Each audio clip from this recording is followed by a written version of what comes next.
Rickshaw rickshaw, 1 minute.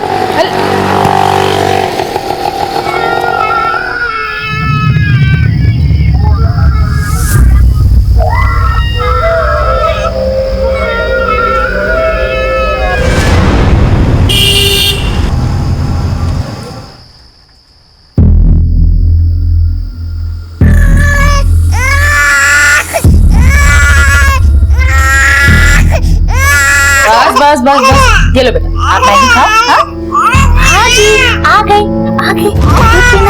दूध पीना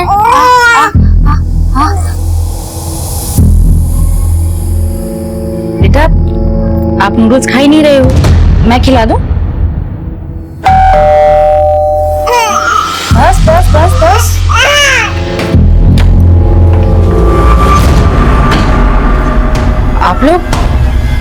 आप लोग यहाँ कैसे? मैं इन्हें लेकर आया। वो बच्चे कहाँ हैं? जी ये रहे। बस बस बस बस बस बस बस। ये बच्चे कहाँ मिले आपको? जी मैं अपनी फ्रेंड के यहाँ से आ रही थी तो तभी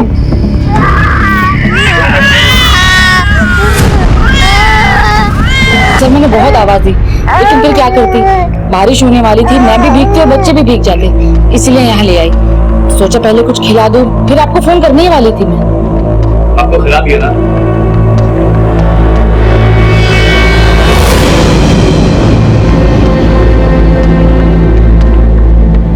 बेटा आपका नाम क्या है? जी बच्चे बहुत ही डरे हुए हैं, मैंने भी पूछने की कोशिश करी लेकिन कुछ बोले ही नहीं। गिरीश, एक काम करो, पूरे कमल नगर एरिया को छान मारो। मुझे लग रहा है अगर माँ बाप कहीं आसपास होंगे, बच्चों के लिए जरूर परेशान होंगे। और आसपास के सभी पुलिस स्टेशन में मिसिंग रिपोर्ट भी चेक करो। एक बात और, बच्चे जहाँ पर मिले हैं, अगर वहाँ पर सीसीटीवी है तो उसके फुटेज भी चेक करो। अब बच्चे को तैयार कर दीजिए, हम लोग इसे किसी एनजीओ में शिफ्ट कर देंगे। एनजीओ क्यों? आप हमें यही रहने दीजिए ना हमारे पास। अब मैं एक बैंक की एम्प्लॉय हूँ, आप मुझ पर ट्रस्ट कर सकते हैं। ठीक है, वैसे भी हमें किसी एनजीओ के बारे में पता करने में थोड़ा टाइम लगेगा, तब तक आप बच्चों को अपने पास रख सकते हैं। थैंक यू साहब, जल्दी पता लगाइएगा, मुझे आपके फोन का इंतजार रहेगा। जी बिल्कुल। ये तस्वीर में कौन है? ये हमारी बेटी है, स्कूल के स्विमिंग पूल एक्सीडेंट में। I am so sorry. आप लोग एक बार पुलिस स्टेशन आ जाइएगा, एफआईआर दर्ज कर लेंगे। जी चलो जी सर। नीता, ये तुम ठीक नहीं कर रही हो। ठीक तो तुम नहीं कर रहे हो रंजन।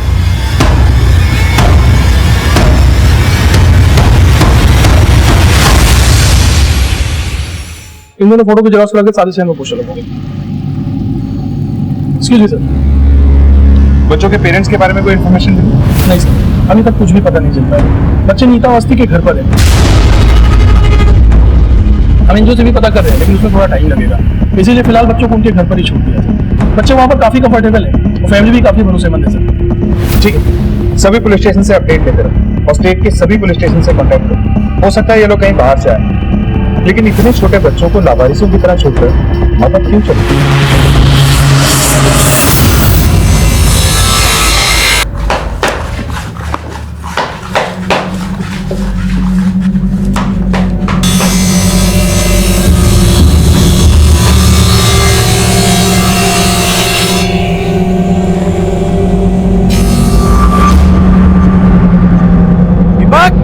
दीपक,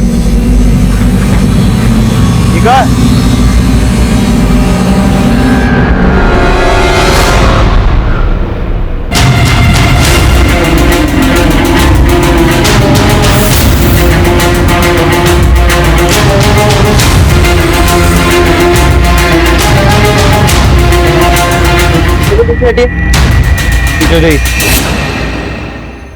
दुकान आपकी है और आपको नहीं पता कि ये बॉक्स कहाँ से है? साहब देवी माँ की कसम, हमको कुछ नहीं पता साहब। दुकान खोलते कितना बजे? साहब दीपक दुकान खोलता है 9:30 बजे से। जब तुमने दुकान खोला, किसी को बॉक्स रखते हुए देखा? नहीं साहब, हम तो सवेरे आए थे दुकान खोलने के लिए, हमें नहीं पता साहब। आप लोग पीछे हो जाइए प्लीज।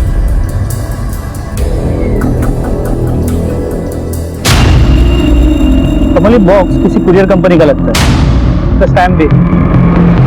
पता करो किस कंपनी, पर ये भी पता करने की कोशिश करो इसका सेंडर और रिसीवर कौन। सर बॉडी के टुकड़े करके फेंके गए, मतलब मुमकिन है कि बाकी के टुकड़े भी यही कहीं फेंके गए हैं, क्योंकि कोई भी किलर अपने साथ बॉडी के पास लेके घूमने का रिस्क नहीं ले। आसपास चेक करो, कुछ मिलता है। सर बॉडी पार्ट्स को देखकर ऐसा लग रहा है कि ये पार्ट्स किसी औरत के हैं। आसपास के पुलिस स्टेशन में चेक करो, किसी औरत की कोई मिसिंग कंप्लेंट है, तो जब तक बॉडी के बाकी पार्ट्स नहीं मिलते इन्हें फोरेंसिक भेज। सर कार्टन में मिले लाश के टुकड़ों से सनसनी फैल गई। पुलिस ने लाश के दूसरे हिस्सों को ढूंढने के लिए तलाश तेज कर दी। साहब मैंने फोन किया था साहब। साहब इधर आइए। साहब साहब हम लोग इधर मछली पकड़ने आते हैं, आ जाए तो साहब ये दे।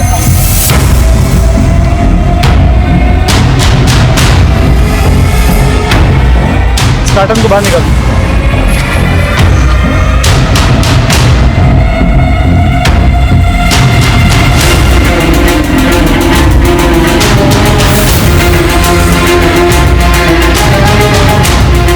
निकालो इसे। लगता है उसी बॉडी का टुकड़ा है जिसके टुकड़े हमें कल उस कारपेंटर के शॉप में मिले। सर लेकिन सिर नहीं मिला। जब तक सिर नहीं मिलता बॉडी पहचानना मुश्किल है। हो सकता है सिर को यहीं पे डिस्पोज करो, आसपास अच्छे से चेक करो और बॉडी को फोरेंसिक के लिए भेजो। सर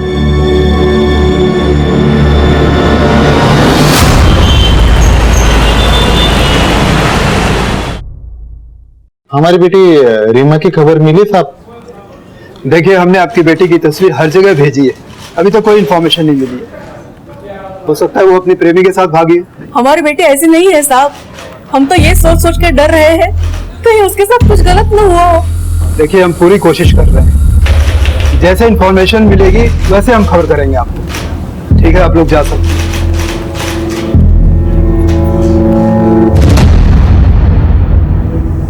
सभी थाने से इस लड़की की अपडेट लेते रहो। सर ये वो कार्टन है जो हमें कारपेंटर शॉप से मिला था और ये हमें तालाब के पास से मिला। इन दोनों बक्सों में एक औरत की बॉडी के कटे हुए हिस्से मिले और ये वो कपड़ों के चित्र है जो उन बॉडी पार्ट्स थे जो मैच करते हैं। तो हो सकता है कि ये बॉडी पार्ट्स किसी एक ही औरत के।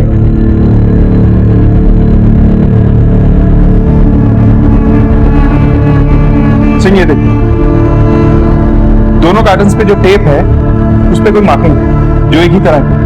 हो सकता है ये कुरियर कंपनी की खुद की टेप हो। ये मार्किंग थोड़ी मिटी हुई है, लेकिन ये नंबर थोड़ा क्लियर है। इस नंबर को हर एक कुरियर कंपनी में भेजो। हो सकता है इन कार्टन्स का राज खुल जाए। जी सर।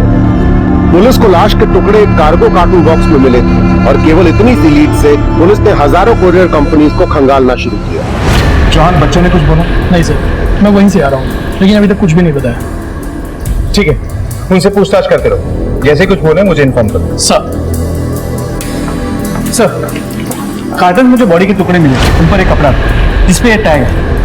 इस टैग की हालत काफी खराब है। एक मिनट।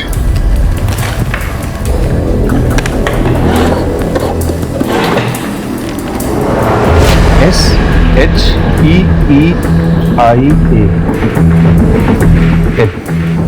SHEEL। सिंह, ये आई नहीं एल हो सकता, यानी शीला। पता करो कि शीला नाम से भी कितना ब्रांड है और ये किसी बड़े डिजाइनर का ब्रांड नहीं लगता। इस पैमाने पे डिजाइनिंग करने वाली कई छोटी छोटी कंपनीज हैं, लेकिन शीला नाम पे जितने भी ब्रांड रजिस्टर्ड हैं सबके बारे में पता है। और हाँ, एक ही जैसे कार्टन बॉक्स और इन कपड़ों के टुकड़ों से ऐसा लगता है कि ये बॉडी किसी एक ही औरत की है। फॉरेंसिक रिपोर्ट से सब क्लियर हो जाएगा। तुम इस ब्रांड के बारे में पता करो। सर पुलिस को मिल रहे सारे सुराग बेहद ही मुश्किल और लंबी प्रक्रिया वाले थे, लेकिन पुलिस की मुस्तैद टीम पूरी सूझबूझ से अपनी तहकीकात को आगे बढ़ा रही थी।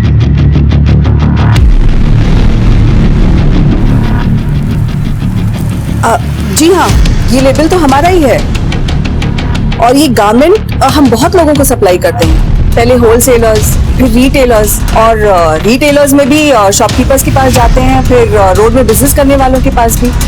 पर सर आप जानना क्या चाहते हैं?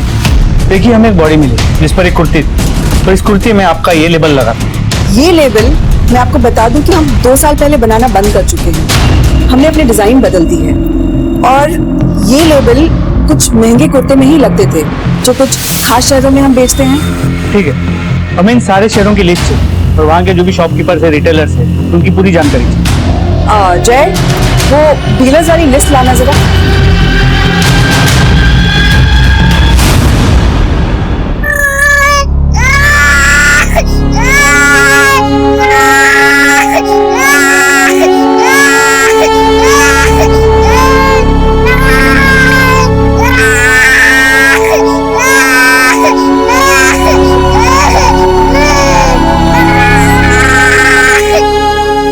सर, उन दोनों कार्टन्स में जो बॉडी के टुकड़े मिले उनकी फोरेंसिक रिपोर्ट। सर, रिपोर्ट से पता चला है कि वो सभी टुकड़े किसी एक ही औरत की बॉडी के थे जिसकी उम्र करीब 30 साल हो। और वो कपड़े के टैग से कुछ पता चला? सर, हमने करीब 55 दुकानें और 350 डीलर्स को शॉर्टलिस्ट किया। यहाँ से शायद उस कुर्ती को खरीदा गया। और उन कार्टन बॉक्स के बारे में कुछ पता? सर, उस कार्टन पे जो लेबल और जिस टेप से उसे बांधा गया उस पे अरेबिक में लिखा। मतलब ये कुरियर कंपनी इंटरनेशनल कुरियर में भी डील करती है? जी सर। सर, हमने करीब 90 कुरियर कंपनी से बात की और फाइनली एक कंपनी ने बताया कि इस कंसाइनमेंट को उन्होंने हैंडल किया। उनका नाम है लोडेड कुरियर्स। इस कुरियर कंपनी में जाके इन बॉक्सेस के बारे में पता करें। जी सर।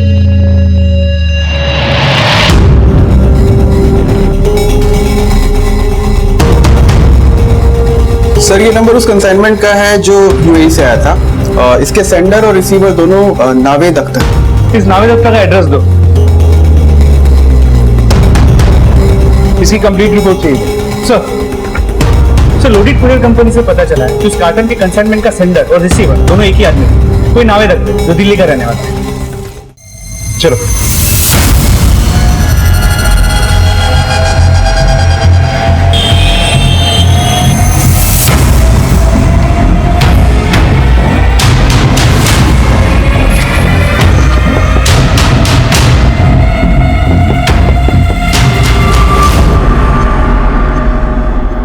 जी कहिए सर। इस कार्टन को पहचानते हैं? हाँ सर, इन कार्टन्स में हमारा सामान आया था। कहाँ से? दुबई से। सर, हम लोग दुबई में रहते थे। कुछ ही दिन पहले हम इंडिया वापस आ गए। कितने कार्टन्स नहीं? I think 12।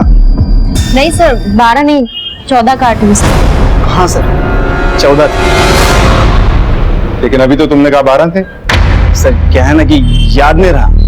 वैसे पैकिंग की सारी जिम्मेदारी इन्होंने संभाल रखी थी। मैं तो अपना बिजनेस रैप अप करने में मशगूल था सर। क्या बिजनेस था तुम्हारा? ट्रेडिंग कमीशन का। इन कार्टन्स का क्या किया आपने? दिखाइए हमें। ये रहे सर। ये तो सिर्फ 8 है, अपने 14 गए। खाली कार्टन्स थे सर, होंगे कहीं यहाँ वहाँ। यहाँ वहां तो हुए हैं, लेकिन लाश के टुकड़ों के साथ। अब अपने दिमाग पे भरपूर जोर डाल के हमें बताओ कि वो कार्टन्स कहाँ हैं, या फिर लॉकअप में ले जाके याद दिलाने में मदद करें हम तुम्हारी। याद आया सर, हमने कुछ कार्टन्स हमारी काम वाली बाई को दिए। उसने कहा था कि उसे घर का सामान रखने के लिए जरूरत है। उसका नाम और एड्रेस है ना सर? सबका नाम, एड्रेस, फोन नंबर सब लेकर रखा है। ये पास ही में 4 मकान छोड़ के रहती है। इस एड्रेस पे जाके वेरीफाई करो। सर, इन सालों से यहाँ रह रहे हैं, अल्लाह के करम से कभी पुलिस नहीं आई घर। पता नहीं मैडम ने क्या कर दिया। साहब, मेरे पास सामान रखने के लिए सूटकेस नहीं था, इसलिए मैं साहब से ये बक्से मांग लिए। ये तो 3 बक्से, बाकी के 3 का? मेम साहब ने तो मुझे ये 3 बक्से ही दिए। तुम्हारी मेम साहब नहीं कहा, सारे बक्से तुम्हारे पास। अल्लाह खैर करे साहब, हमारे पास बस 3 ही बक्से हैं। मेम साहब झूठ बोल रही है। आपके 14 कर्टन्स में से 8 आप ही के थे, 3 आपकी नौकरानी के थे, बचे हुए 3 का है। बोलो। मैं बताता हूँ। 3 कार्टन्स में तुमने बॉडी को ठिकाने लगाया था, जिनमें से 2 हमें मिल चुके हैं। अब बताओ। हाँ सर, याद है सर। दुबई से इंडिया पहले मैं आया था और 1 हफ्ते बाद मन्नत आई थी। और यहाँ आने के बाद मानेसर में मेरा एक पुराना मकान है सर। उस मकान में कुछ पुराना सामान और ना इस्तेमाल होने वाला सामान उन्हीं कार्टून्स में पैक करके रखा।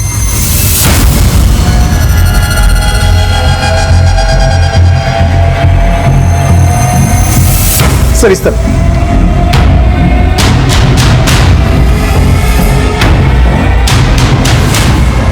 यहाँ तो ताला लगा है। चाबी है मेरे पास। खोलो।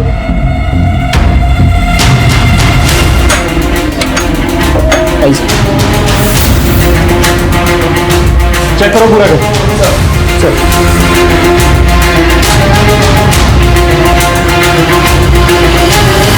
सर, यही सब सामान कार्टून्स में रखा था।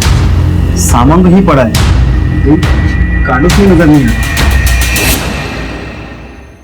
सर, अंदर कुछ नहीं मिला। सर, मैंने घर किराए पे दिया था, लगता है घर छुट्टी चले गए बिना बताए। नंबर है उसका? है ना sir? Wajid Khan number note करो सर। अनुज 2-3 दिनों से देखा नहीं साहब। काफी शरीफ थे, उनके तो बच्चे भी। सर जिस गैराज में हमारी ससुर जी की गाड़ी काम के लिए जाती है ना, वहाँ एक हिमायत नाम का आदमी है, उसको अक्सर वहाँ आते हुए देखा है। हिमायत कर सर वो मस्जिद वाली गली में, किसी से भी पूछ लो।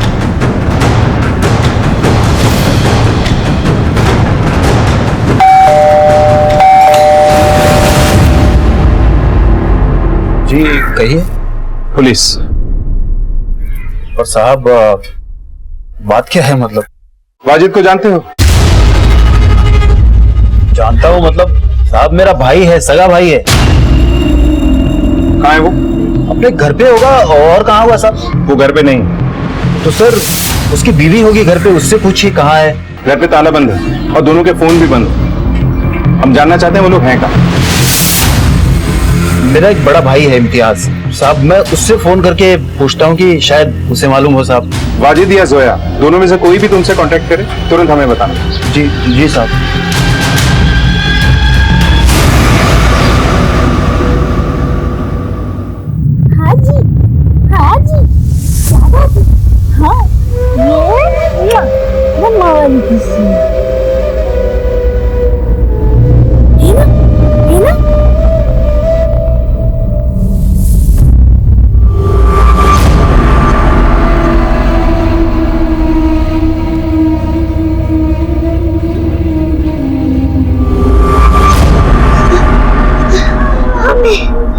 अब्बू के पास जाना।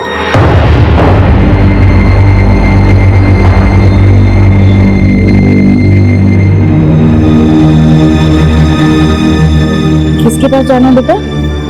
अब्बू के पास जाना है। आपकी मम्मी मतलब अम्मी कहाँ है? अम्मी अब्बू को लेके चली गई। ये तो मैं पुलिस को इन्फॉर्म करता हूँ। सर अभी अभी नीता अवस्थी के पति रंजन का फोन आया था। उसने कहा कि बच्चे ने ये बोला कि उसे अब्बू और अम्मी के पास जाना है। अब्बू? इसका मतलब ये बच्चे किसी मुस्लिम फैमिली से। और कोई इन्फॉर्मेशन? नहीं सर। सिंह तुम दोनों जाओ, बच्चे से पूछताछ करो, शायद इनकी फैमिली के बारे में देखिए। सर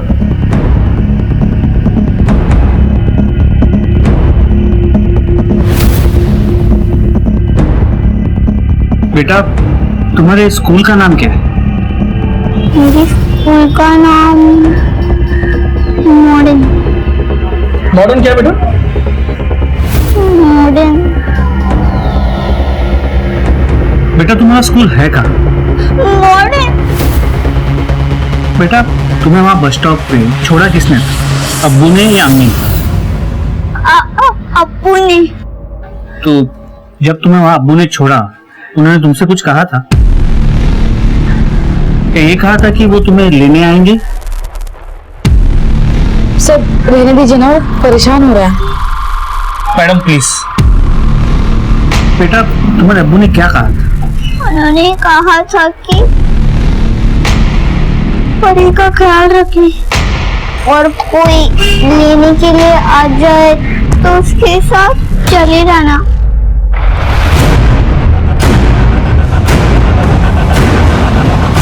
आप दोनों से थोड़ी बात करनी है, जरा बात करो।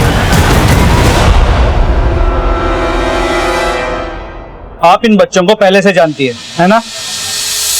नहीं सर, मैंने आपको पहले भी बताया कि ये दोनों उस रात मुझे रोड पर मिले थे। फिर वो बच्चा ये क्यों कह रहा है कि उसके अब्बू ने कहा था उसे बस स्टॉप पे लेने कोई आएगा और उसके साथ चले जाना? मुझे नहीं पता था, हो सकता है सच में इन्हें कोई लेने आने वाला हो। लेकिन ये भी हो सकता है उन्हें लेने आप ही जाने वाली थी और उसके अब्बू ने आपको पहले से बता दिया। ये क्या बकवास है सर, मैं किसी को नहीं जानता। देखिए हमने आपके बारे में सब कुछ पता कर लिया। आपके बच्चे के गुजर जाने के बाद आप एक दूसरा बच्चा चाहती थी, है ना? हर औरत चाहती है सर। लेकिन अब आप मेडिकली मां नहीं बन सकते, ये बात भी सच है। जी सच है। तो फिर ये हो सकता है कि आप ही ने इन बच्चों को खरीद लिया या फिर किडनैप कर लिया। ये क्या बकवास कर रहे हैं आप? सलामत एनजीओ को कांटेक्ट करो, सब बच्चों की कस्टडी ले लो। सर प्लीज उन्हें मुझसे अलग मत कीजिए। देखिए वो यहाँ पर खुश है। वो बच्ची मेरी गोद में आके ऐसे चुप हो जाती जैसे अपनी माँ की गोद में हूँ। आप उन्हें ले जाकर उन पर जुल्म मत कीजिए प्लीज सर। खबरदार नीता, नीता। खबरदार, कोई नहीं लेकर शहजाद इधर आओ बेटा मेरे पास होगा कोई नहीं। बच्चे को छोड़िए आप। नहीं रोको ना, इन्हें रोको मत अर्जुन। नीता, वो हमारे बच्चे नहीं हैं, जाने दो उन्हें। यहाँ गुरुग्राम में जितने भी स्कूल के नाम में मॉडर्न आता है, वहां जाके इन बच्चों के बारे में पूछताछ करो, पता करने की कोशिश करो उनके माँ बाप का नाम क्या है और उनका एड्रेस क्या है। सर कोई लीड नहीं मिला। अब तक इस केस में हम किसी भी नतीजे पे नहीं पहुंच पाते। सिंह, इस केस को सॉल्व करने के लिए हमें वाजिद और जोया की हिस्ट्री को खंगालना होगा। वाजिद के भाइयों को एक बार फिर से बुलाओ, उनसे दोबारा से पूछताछ करो। सर साहब, मेरी फैमिली है, बेगम है, एक बच्चा है। और साहब, हम लोग महीने 2 महीने में एक बार ही मिलते हैं। रहते गुरुग्राम में ही है, पर घर बहुत दूर दूर है, तो आना जाना कम ही होता है। काम कहाँ करता है? फिलहाल तो कोई काम नहीं है साहब उसके पास, बेकार ही था वो। देखिए, वाजिद के घर से 3 बक्से गायब हुए, उनमें से 2 में हमें एक औरत की कटी हुई लाश मिली। हम जानना चाहते हैं कि वाजिद और जोया के आपसे रिश्ते कैसे? बहुत अच्छे रिश्ते थे साहब, उन्होंने तो लव मैरिज की थी।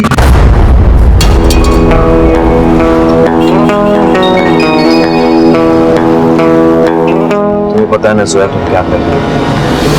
अगर मैंने घर छोड़ा है तो तुमने भी तो अपना घर छोड़ा है। हाँ जोया, लेकिन फिर भी वाजिद, अब लेकिन की कोई गुंजाइश नहीं है। तुम्हें पता है ना कि मेरे घर वाले कभी भी हम दोनों को एक्सेप्ट नहीं करेंगे।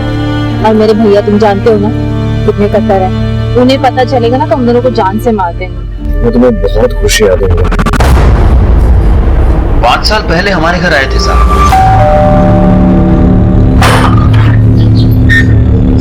अस्सलाम वालेकुम भाईजान। अरे वालेकुम अस्सलाम वाजिद मियां, अचानक? बस ऐसे ही आ गया था। ये भाईजान, ये जोया है, अपने ही गांव की है। हम दोनों घर से भाग कर आए।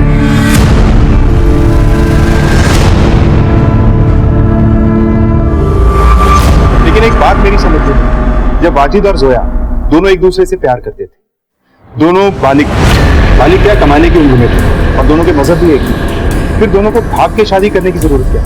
साहब, आपकी बात बिल्कुल सही है, लेकिन जोया ने मुझे खुद बताया था कि वो हिंदू धर्म से है।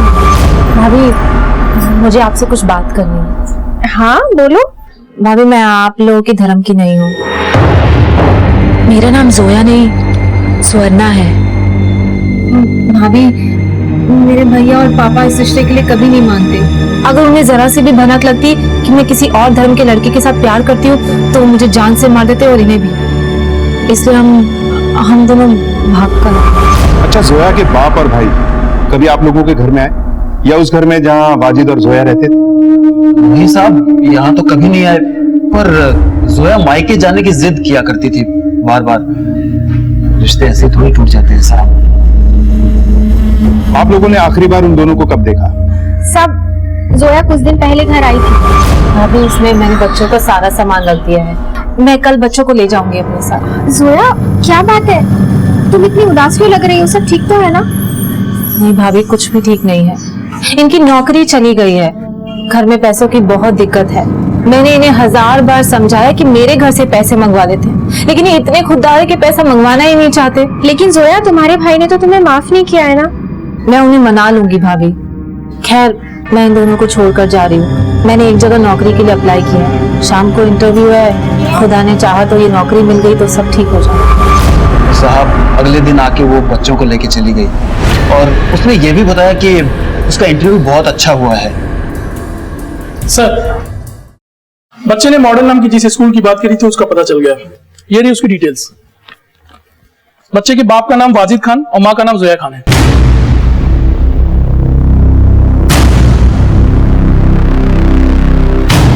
फोटोग्राफ दिखाओ। सर,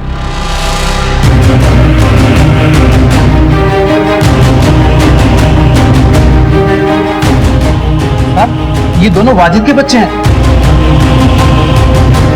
मगर हुआ क्या है साहब? दरअसल इन बच्चों को किसी ने रास्ते पे छोड़ दिया था। अब ये सलामत नाम की एनजीओ में, जब तक वाजिद और जोया मिल नहीं जाते, इन बच्चों को हम आप लोगों के पास छोड़ देंगे। साहब, मेहरबानी करके ऐसा मत कीजिएगा। हमें मालूम नहीं है कि वाजिद और जोया कहाँ है इस वक्त। अल्लाह ताला उन्हें सलामत रखे। उन्हें कुछ हो गया तो साहब हम उनके बच्चों की परवरिश नहीं कर पाएंगे।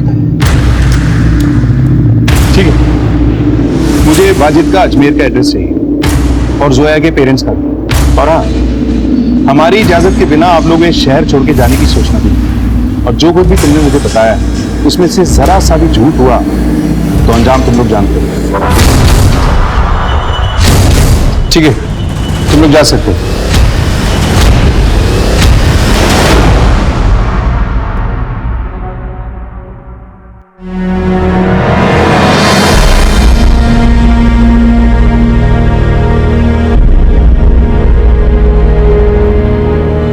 शहजाद, मेरा बेटा पायलट बनेगा, पायलट। हाँ, मैं पायलट बनूंगा और उड़ूंगा। अच्छा, कैसे?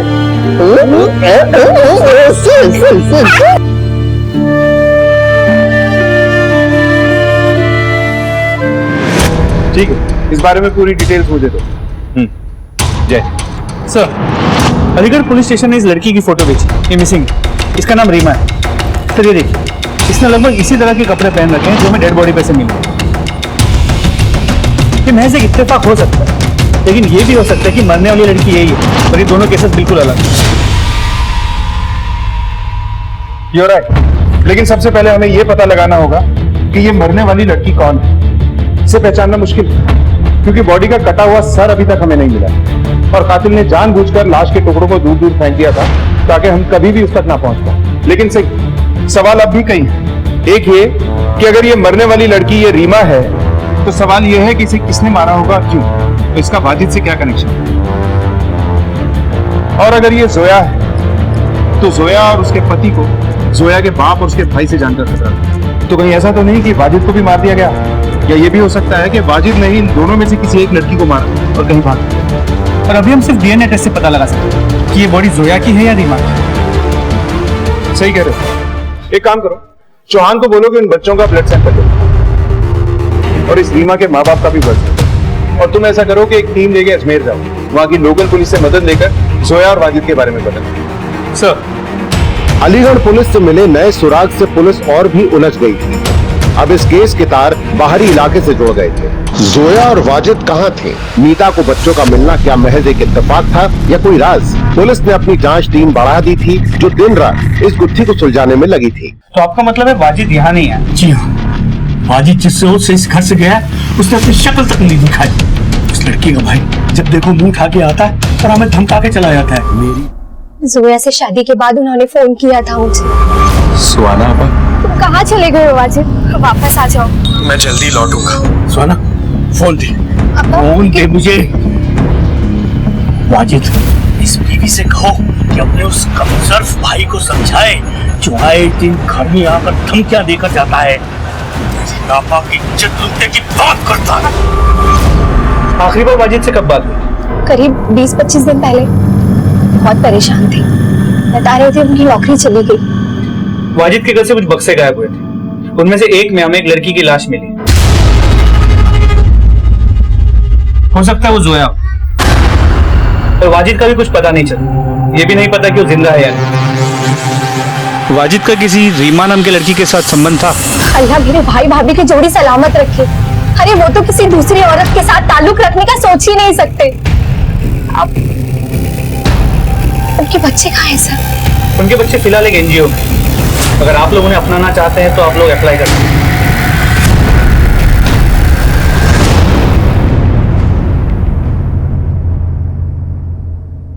देखिए साहब, न तो हम ये जानते हैं कि वो लड़की कहाँ है और न ही हम जानना चाहते हैं।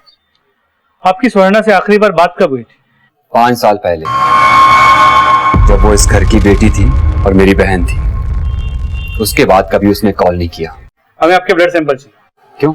हमें एक लड़की की लाश मिली जिसका सिर नहीं, और हमें उसकी शिनाख्त करने में मुश्किल हो रही है। तो हम डीएनए मैचिंग करके देखना चाहते हैं कि क्या वो लड़की स्वर्णा है।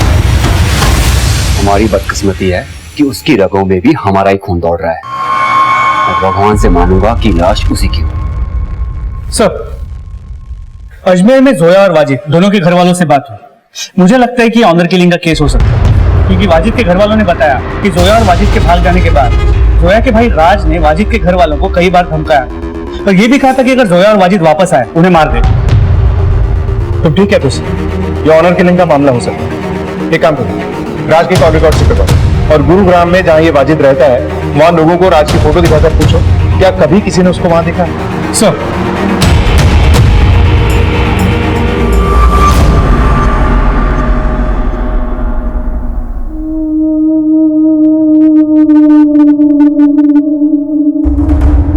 ये कपड़े तो मेरी बेटी के हैं साहब।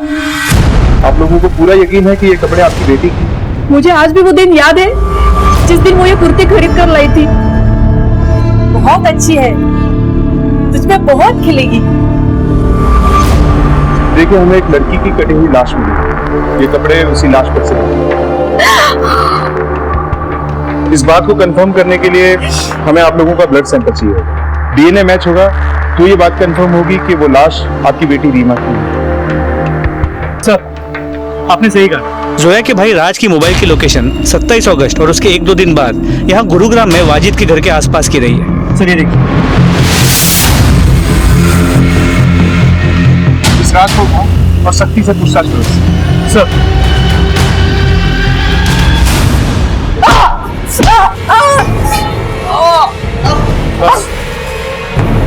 सर शुरुआत मैं कर दे। तू गुरुग्राम गया था 27 तारीख को, तूने ट्रेन की टिकट भी ली।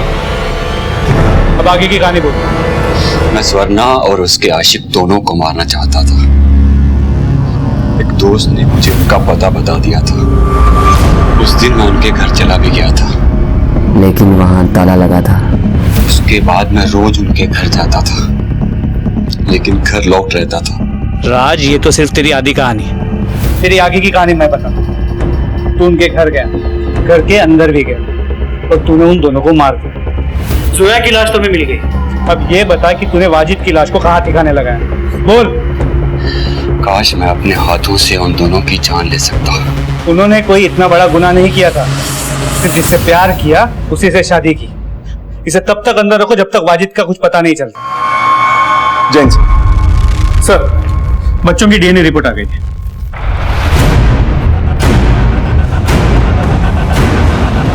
सिंह, मुझे 27 अगस्त की इन तीनों की पूरी डिटेल चाहिए। कौन कहां था, क्या कर रहा था, किससे मिल रहा था? सर पुलिस के हाथ कुछ अहम सुराग लग गए थे। अब उनके शक और तफ्तीश का दायरा भी सीमित हो गया था। सर एक इंपॉर्टेंट बात पता चली। क्या? हत्या वाली रात यानी 27 अगस्त को हमें जिस जिस जगह लाश के टुकड़े मिले थे, हर उस जगह पे एक टेम्पो को देखा गया सर। हमने टेम्पो के मालिक का पता भी लगा लिया। ये रही उसकी डिटेल्स। सर रीमा की लीड, उसका फोन अभी अभी स्विच ऑन हुआ था। लगता है इस केस से बहुत जल्द पर्दा उठने वाला है, क्योंकि हमारी हरकत को देख के हत्यारे भी हरकत में आएंगे और कोई ना कोई गड़बड़ जरूर करेंगे। सब पे नजर बनाए रखो। और चौहान, इस टेम्पो के मालिक को उठा के लाओ और तुम रीमा को ट्रैक करो।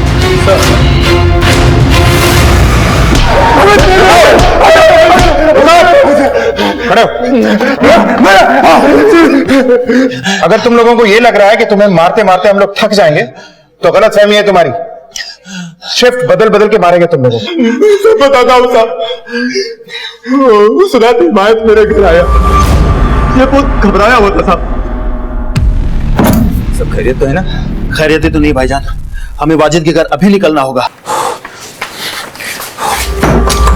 ऐसी क्या जरूरत पड़ गई जो इतनी रात को तुम दोनों अपने उस भाई वाजिद के घर गए? उसकी एग्जैक्ट लोकेशन मुझे मैसेज करो। फोन सिर्फ 15 सेकंड के लिए ऑन हुआ था। एरिया बता सकता हूँ, एग्जैक्ट लोकेशन बताना मुश्किल है। तो इस एरिया में उसे ढूंढेंगे कहाँ? गाड़ी साइड में लगा दो। रीमा की फोटो लेके इस एरिया में अच्छे से पूछताछ करो। फिर क्या हुआ? मैं और हिमायत वाजिद के घर पहुंचे। वाजिद कौन है?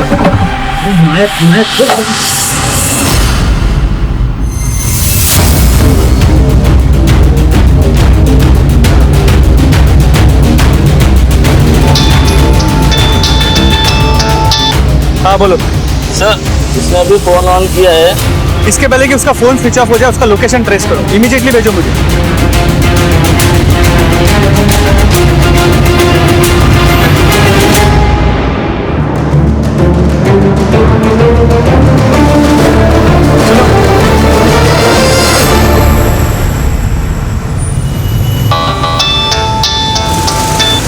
हाँ बोलो सर, उसने अभी भी फोन ऑफ किया है।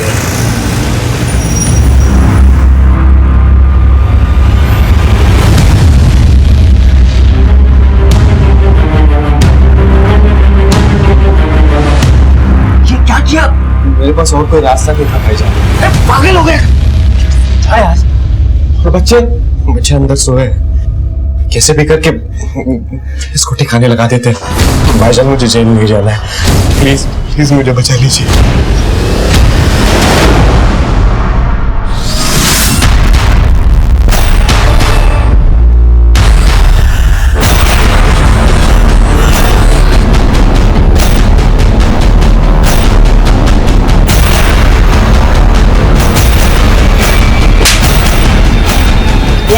लड़की का है।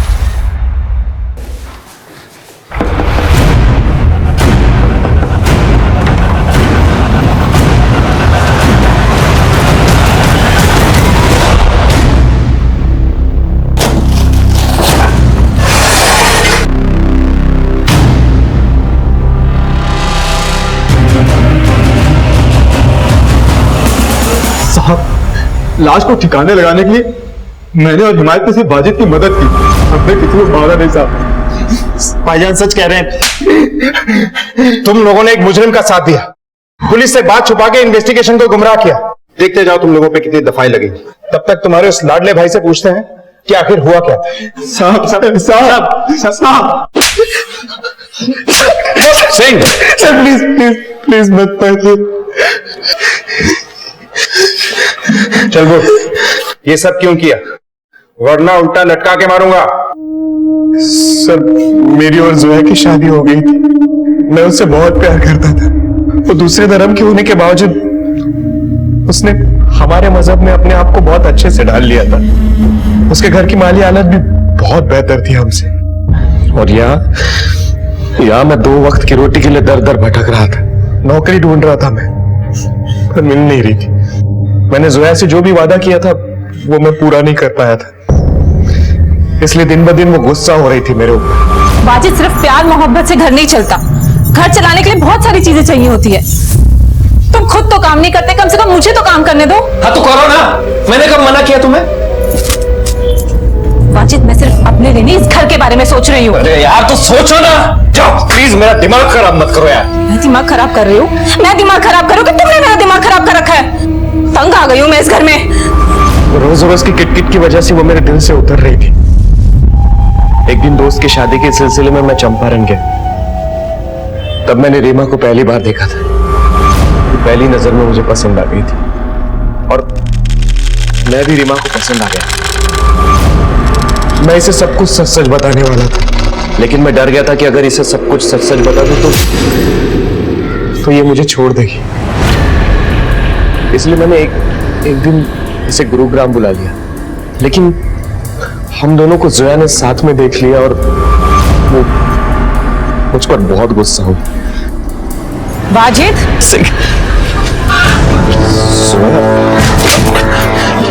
तो ये वजह थी तुम्हें काम ना मिलने की? नहीं नहीं जोया, मेरी बात सुनो। मेरा नहीं तो कम से कम अपने दोनों बच्चों को तो ख्याल किया होता।